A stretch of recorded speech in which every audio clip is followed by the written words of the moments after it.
Study of Sirah of Prophet Muhammad PBUH as role model for an educator. 1. Introduction.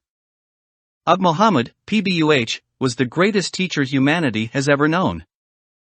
One of the first lessons, our job is not to expel people from Islam or repel them.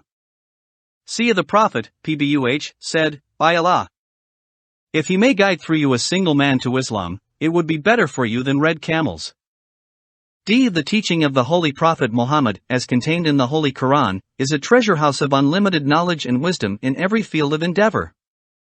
Aim is to follow the teachings for the benefit and welfare of humanity. His PBUH subject was entire Ummah in terms of soul, mind, heart and all feelings. 2. Education as a religious obligation. To teach and educate the community that he was sent to. The encouragement of the Quran and Hazrat Prophet PBUH increased the desire to write and to learn. People felt attracted towards the Prophet PBUH as he was exceptional as a teacher and a pedagogue. All of the members of this Ummah have been witnesses of his teaching and pedagogy. It was all Allah's command. The main purpose was to elevate humanity. By virtue of the teachings contained in the Holy Qur'an, the Muslims scaled the heights of scientific achievement and progress. A famous prayer taught in the Holy Qur'an is, O my Lord, increase me in knowledge.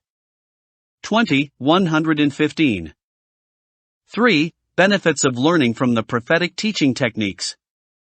A better understanding, it will help them in both learning themselves and imparting that information to others.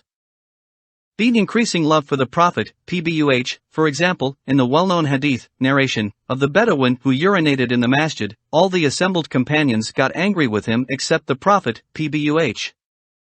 Thus, because of the way the Prophet PBUH taught him and shown mercy to him, the man raised his hands after praying in the masjid and said, O Allah, forgive me and forgive Muhammad and don't forgive anyone else after this.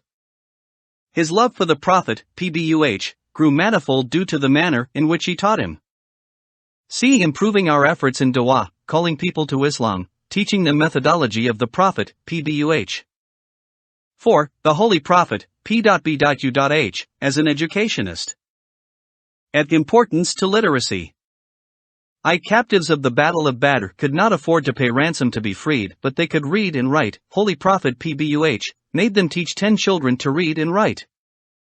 2. Among them was Zayd bin Thabit, who later became one of the revelation scribes and worked in the committee of compiling the pages of the Quran. Masjid-e-Nabwi as a center of learning. After the Hijrah, the first activity of the Prophet PBUH in Medina was to build a mosque, Masjid-in-Nabawi, which was both a place of worship and a center of education. 2. In a place next to the mosque called as Sufa, some companions were busy with learning the Quran and writing. 3. Hazrat Prophet PBUH himself taught people there. He also appointed some teachers to teach people the Quran and writing.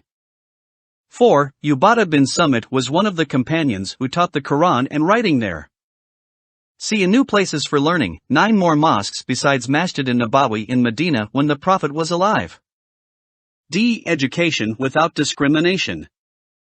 The importance that the Messenger of Allah PBUH gave women took place in a period when women were not regarded as human beings. 2. There were women teachers during the time of the Prophet PBUH. As a matter of fact, Shifa Sulaiman bi Haysama taught Hazrat Hafsa, may Allah be pleased with her, one of the wives of Hazrat Prophet PBUH, to write.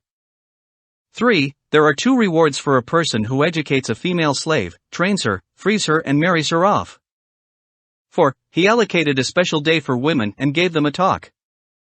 There were female teachers during his period. A kind teacher. Hazrat Prophet PBUH advised and encouraged people to use easy methods in education and to show patience and tolerance. 2. Teach people, make things easy, do not make things difficult, keep silent when you become furious. And he repeated the statement, keep silent when you become furious. 3 times. 3. Muawiyah bin Hakam as-Sulami stated the following regarding the issue, I have never seen a better teacher than the Messenger of Allah. He neither reprimanded, nor beat, nor insulted me. 10. Writing is a part of learning.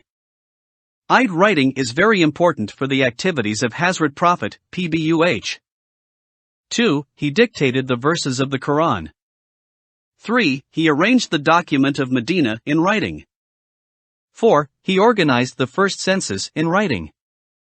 V. He made all his contracts in writing and officials write the income and the estimation, imposition and collection of the revenues. G. Both spiritual and material knowledge. I. Hazrat Prophet, PBUH, advised and ordered families to teach their young members in both spiritual and material fields, archery, swimming, calculation, medicine, genealogy and reading the Quran. 2. In his period, everybody, children, young people, the elderly, received education. 3. There were some people among the companions who could speak Persian, Greek, Coptic, Abyssinian, Hebrew and Syriac. Once the Prophet, PBUH, asked Zayd bin Thabit, "Do you speak Syriac?" "I receive letters in Syriac." When Zayd bin Thabit said, "I do not know," the Prophet, PBUH, said, "Learn it." Thereupon, Zayd learned Hebrew and Syriac. Expansion of knowledge. Hazrat Prophet, PBUH, encouraged people to spread knowledge. He asked them to teach what they knew to others. 2. He asked the people who came to Medina, stayed there for a while and learned Islam to teach people what they learned when they went to their homeland. 5. Conclusion. Doubtlessly, Hazrat Prophet, PBUH, realized education based on the physical conditions, needs and methods of the period he lived in. Being as a result of intensive and hard work, Hazrat Prophet, PBUH, formed a brand new Islamic community from those people. See, among the people he educated, Hafizes, people who memorized the whole Quran, scholars of reading the Quran, judges, governors and commanders of the army, statesmen and presidents emerged. Get complete notes in PDF and book form from our Amazon store. Link given in description.